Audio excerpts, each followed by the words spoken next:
barang aku saka ngambah ing gegono kait katon ana manungsa sak jangkah noleh sak jangkah maju sak jangkah noleh bertondo bakal ono kepeteng kuning ladan Ngamarta amung gunungku pepunden Ngamarta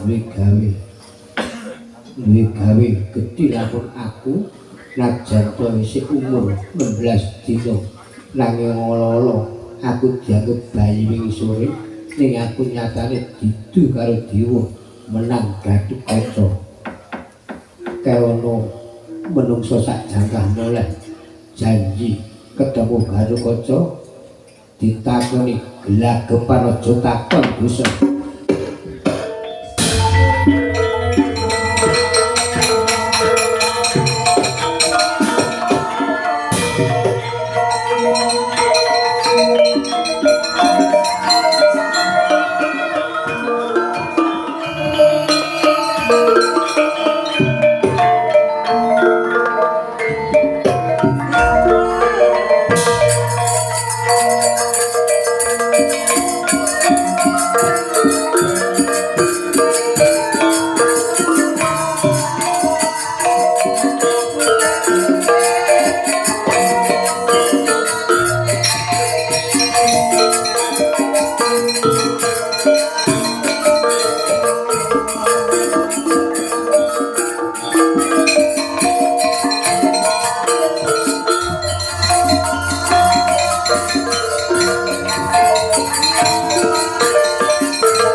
Ludas rumah panggang makyut kandenya mahukyat durung aduh iki ana satriya ketemu man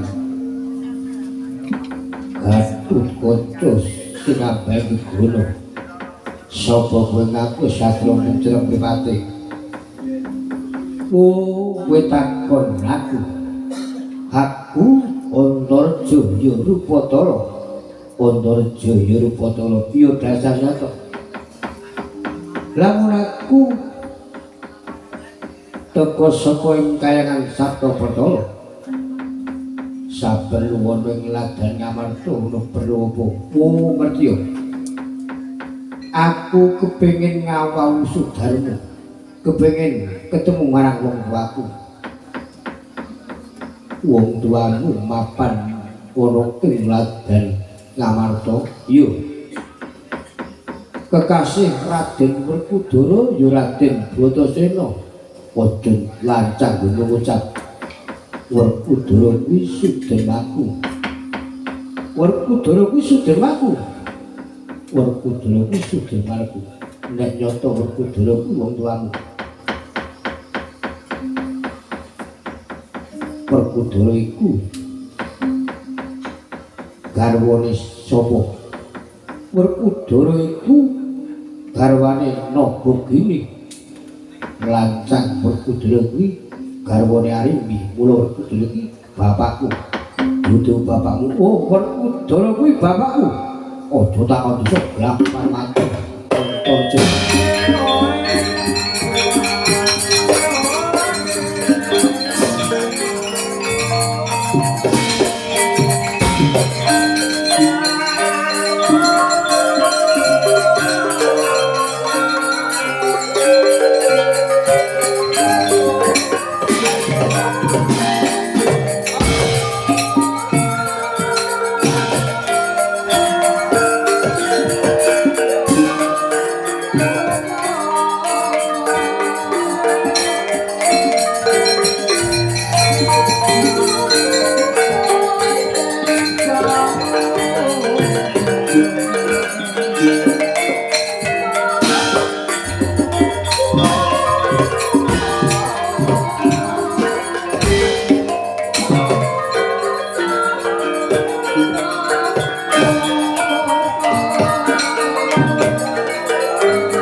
telenging prajurit gumakru gongso ono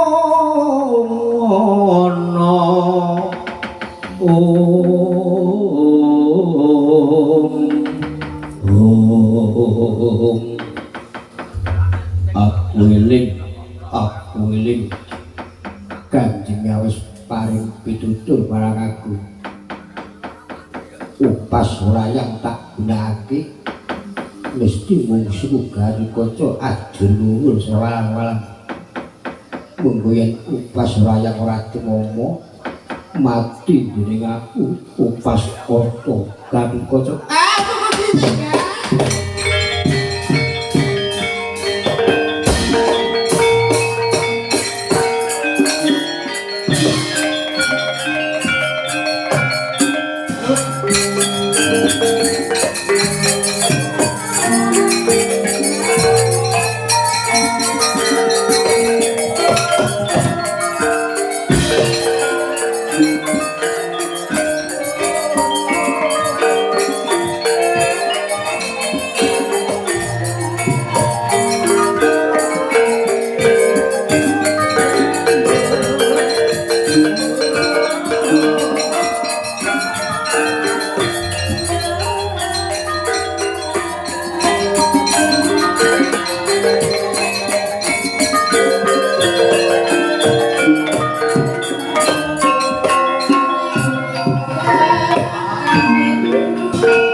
harga sumbar lindhu kocak bumi gonjeng kumau kunton katok groreh goro-goro itu belah gunung manggut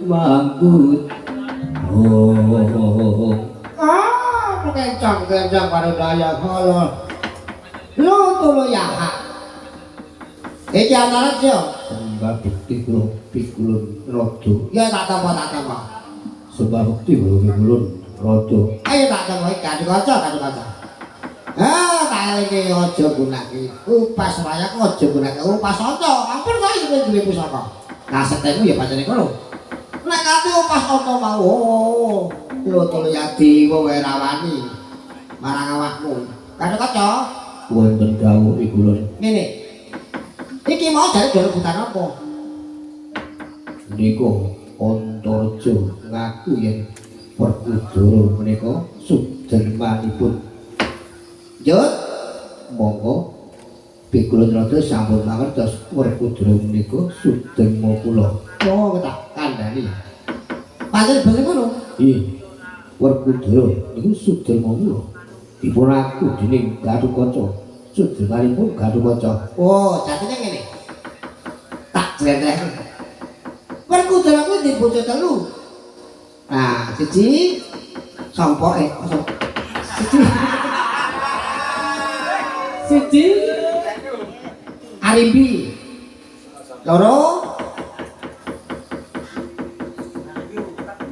nah begini. Nah, telu kurang ayu. Nah, kowe iki ya sing gati. Lah iki mau bebasan ibu telu ning bapa siji kan dadi yen to Antarja ngupati wong tuwa marang sudermane ya kuwi Werkudara kuwi bener mergo kuwi ya bapakne Gatotkaca aja gawe geger Gatotkaca bapakmu ya Werkudara kowe kuwi ya bapakne Werkudara ngono kowe sing dadi jenenge Antasena pasukan Dewi Wrangayu ngono. Jadi kowe kuwi tiba kakak adi ora kok njur-njur pokok Pacakara rebutan wong tuwa. Bapakmu ya Werkudara, bapakmu ya Werkudara. Ning ta pernah tuwa kowe nggih Antarja. Aduh, aku tuwa.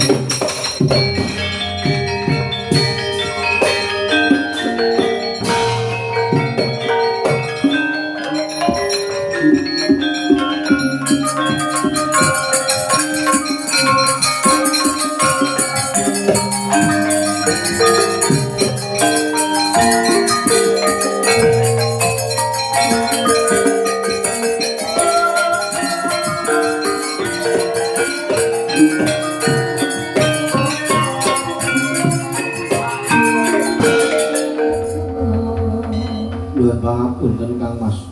Kula boten mangertos. Ora dadi apa Dimas Gadukaca.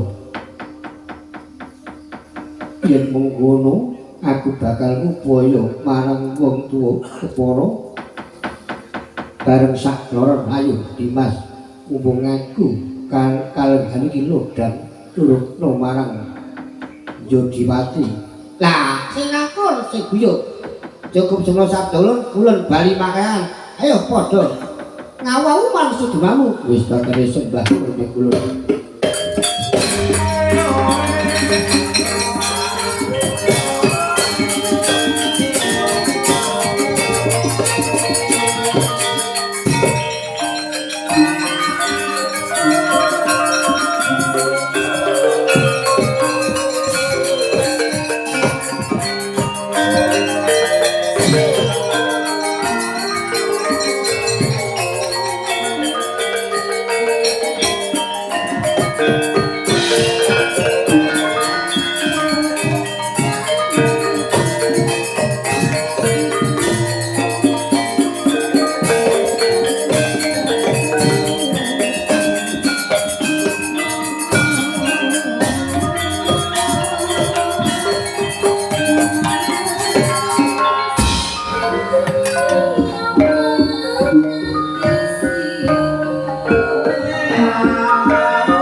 Kayun kayu kang purwa sejati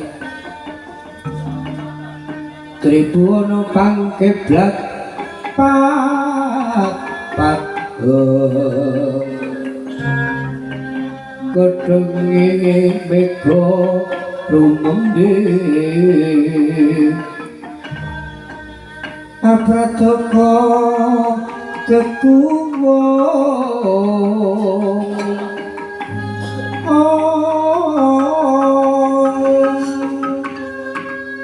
kembang lintang saka langit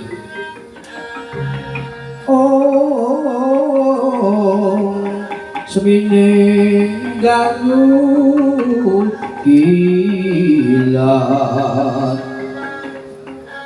wah surya lanteng